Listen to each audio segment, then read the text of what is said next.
é a classe política. Terceira classe mais desacreditada é a polícia.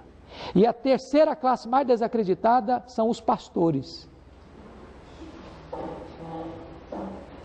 Hoje você falar que você é um pastor, não abre porta para você, fecha a porta.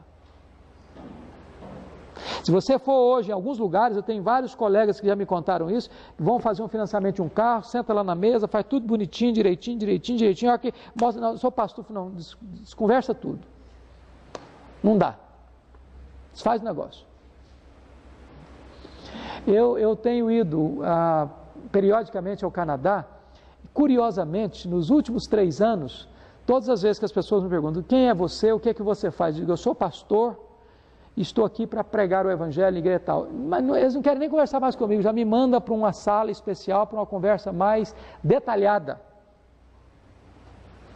Porque a ficha está suja. Nós estamos vivendo essa inversão de valores. Na geração passada, quando alguém falava que era pastor, as portas se abriam. A pessoa merecia crédito. Mas hoje se faz pastor do dia para a noite. Hoje, quando a pessoa diz eu sou pastor, muitas vezes ele se auto-intitula pastor. Ele funda a sua própria igreja, que na verdade não passa de uma pequena empresa familiar, onde ele vai realizar aquele trabalho como uma fonte de lucro para ele, para a família dele, onde ele vai transformar aquela igreja numa empresa familiar, ele vai transformar o púlpito num balcão, vai transformar o evangelho adulterado, que ele adultera o evangelho, num produto de péssima qualidade, e esses crentes em consumidores. Daí, verdadeiramente, a credibilidade está em baixa. E você ser hoje um ministro do Evangelho, um pastor, pregador do Evangelho, mantendo integridade, você é hoje um artigo em extinção nessa geração pós-moderna. Pois bem, eu vejo aqui algumas crises instaladas nesse processo.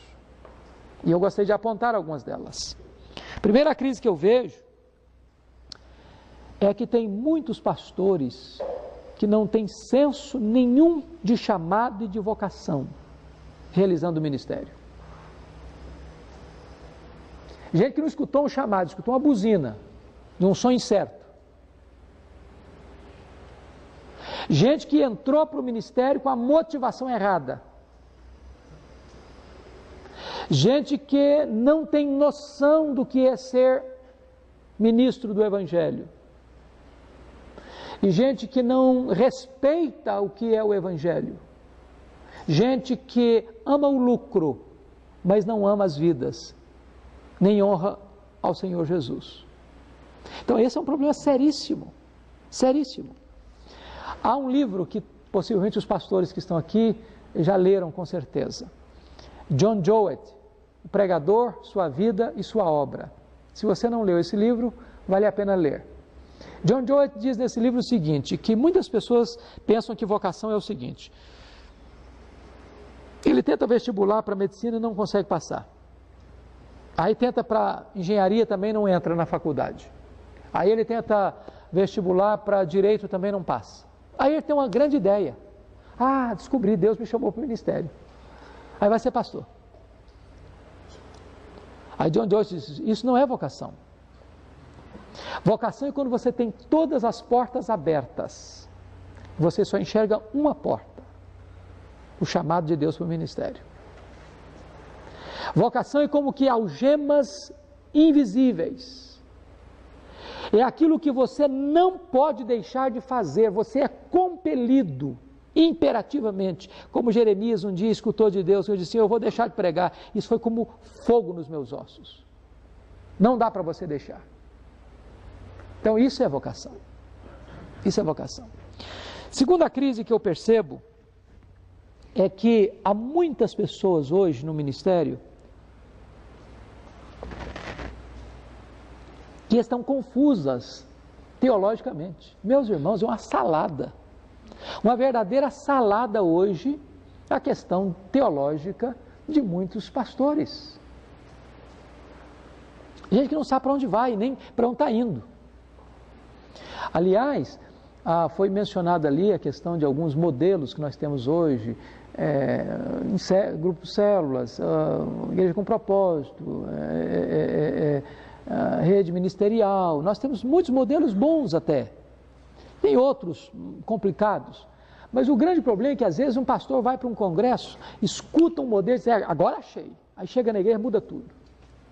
Aí no outro ano ele vai para um outro congresso, escuta outra coisa, não, meus irmãos, não era nada daquilo, agora é desse jeito que nós vamos caminhar, muda tudo. Aí ele vai para um terceiro, não, era aqui, estava errado, agora é por aqui que nós vamos. Ele está confuso, ele está perdido, ele não sabe para onde está indo. Se ele não sabe para onde está indo, quanto mais o seu povo. Nós estamos vivendo a época e eu acho isso impressionante, absolutamente impressionante. Eu fiz seminário em 78, 81. Era um fato tão curioso que eu era um seminarista pobre e todo livro que saía eu conseguia comprar. Quando saía um livro, publicava um livro em português, era uma novidade. Uma novidade. Hoje você não consegue nem saber de todos os livros que são publicados. Quanto mais comprar todos. Hoje nós temos, eu não sei se já fizeram essa pesquisa, mas nós temos, no mínimo, nós devemos ter mais de 40 Bíblias no Brasil de estudos, diferentes umas das outras. E é bem provável que a maioria dos pastores tenha pelo menos metade delas, e nós estamos vivendo um período de analfabetismo bíblico como nunca. Nunca. Livro para enfeitar a prateleira não dá erudição para ninguém.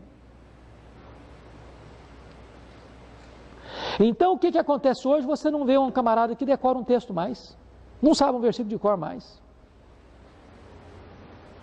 Ele está buscando em tantas coisas que ele não tem referência. Analfabetismo bíblico. Se o pastor é analfabeto biblicamente, quanto mais seu povo.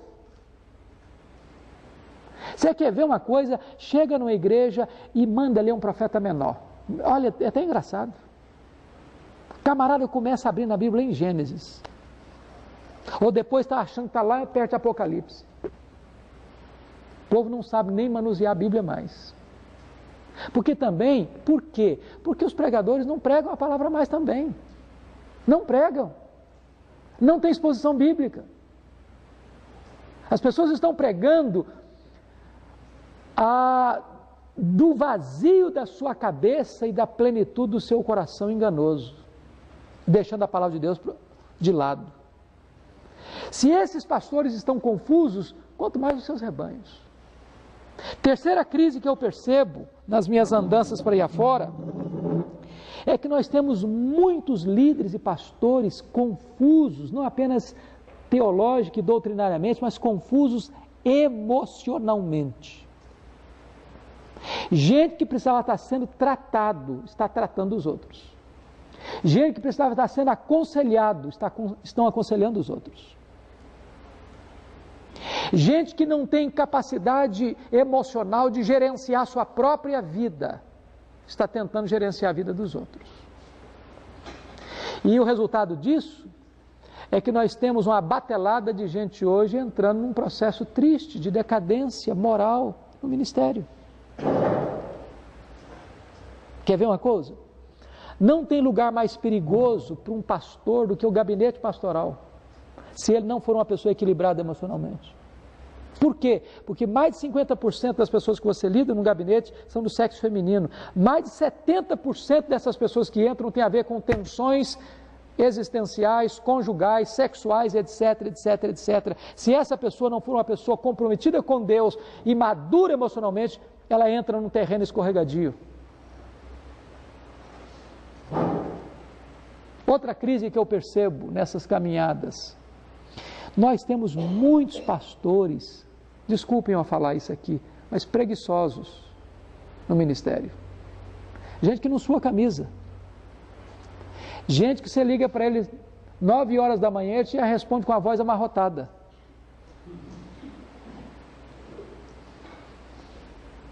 Gente que não sabe o que é afadigar-se na palavra. Gente, pregar é trabalho. E é trabalho árduo. Árduo. Eu não sei se vocês, de repente vocês têm mais facilidade, mas eu, às vezes, eu gasto, às vezes, 15, 20 horas para preparar um sermão. Às vezes eu faço isso. Estou expondo Romanos agora. Eu não consigo preparar um sermão em Romanos com menos de 15 horas. Não consigo. Porque se é que eu tenho que ler todo aquele material, se eu tenho que digerir todo aquele material, só para ler você demora quase isso. Segundo, você precisa entender uma coisa: o pastor precisa ser um camarada que ame o conhecimento. O pastor precisa ter uma biblioteca boa. Eu tenho hora que eu fico assim, em crise existencial, quando eu chego no gabinete de um colega e vejo lá uma meia dúzia de livros amarelos, empoeirados. Eu tenho duas conclusões só: ou esse camarada é um fenômeno, ou ele está, desculpa a expressão que eu vou falar que o pastor conhece, ou ele está picando fumo. Não tem jeito. Não tem jeito. Então notem vocês que tem muita gente hoje que não sua camisa. Não sua camisa. Ele não estuda, ele não visita, ele não aconselha, ele joga tempo fora. Essa é uma crise que eu vejo. Seríssima. Seríssima. E hoje, o que acontece? Às vezes há piadas quanto a isso. Como há poucos dias, um coleguinha disse que na escola, no primeiro dia de aula, tinha que cada pessoa falar de onde era, como é que era a família, o que o pai fazia, o que a mãe fazia. Aí levantou um menino na escola e falou: seu pai? Meu pai é pastor. Falei: ele trabalha também ou é só pastor? Então, muita gente, ser pastor não é trabalhar. Não é trabalhar. Muito bem. Deixa eu fechar essa questão aqui. Para mim, uma das crises graves que a gente vê hoje é que há muitos pastores e líderes em pecado no ministério. Quando eu estou falando em pecado, estou dizendo que não pratica pecado, porque a Bíblia diz que aquele que não comete pecado se faz mentiroso. Estou falando de viver em prática de pecado. Não tem nada mais perigoso para a vida espiritual do que acostumar-se com o sagrado. As pessoas mais insensíveis não são aquelas que menos sabem, são aquelas que mais sabem, mas o conhecimento já anestesiou a consciência. Pode ter certeza disso. Via de regra, quando você vê um líder espiritual caindo, a queda dele tem viés de escândalos mais pervertidos do que aqueles que já são pervertidos por natureza. Eu nunca me esqueço de, certa feita, indo pregar numa das nossas grandes cidades. O pastor iria me levar para a casa dele, já estava tudo combinado antes, mas quando eu cheguei, ele me levou para um hotel, e quando chegou no hotel, ele começou a conversar comigo, falando de um problema que eu tinha tido no começo, de envolvimento com uma jovem da igreja, depois de casado, e como aquilo foi doloroso, e como aquilo machucou a esposa, e como aquilo machucou a igreja, mas como a igreja havia perdoado, etc. E eu estou pensando que ele está me contando apenas aquela história, e daqui a pouco ele diz: mas eu estou apaixonado de novo. Por um adolescente da igreja. E eu gastei com esse cidadão 2 horas, conversando, orando, aconselhando, lá pelas tantas, depois de 2 horas de conversa, o cara desatou a chorar.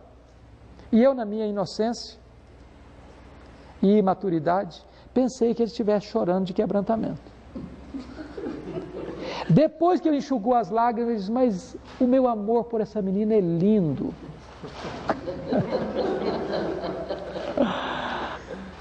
E eu disse para ele: eu não vou embora dessa cidade sem falar com essa moça.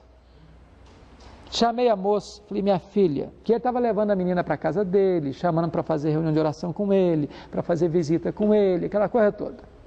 Falei: filha, você vai me prometer uma coisa: você não vai na casa desse homem mais, você não vai orar com esse homem mais, você não vai fazer visita com esse homem mais, e se qualquer coisa estranha acontecer, por favor, me ligue.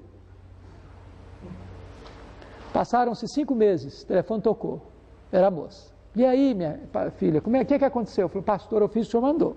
E aí? Ele largou do meu pé, mas está dando em cima da minha irmã agora. Eu disse para ele: você vai fazer um favor para mim, chame os presbíteros da igreja, senta com eles, abra o verbo. Esse homem não tem condições emocionais, morais, espirituais de apacentar o rebanho. O grande problema é que muitas vezes essas pessoas só vão parar quando forem flagrantes.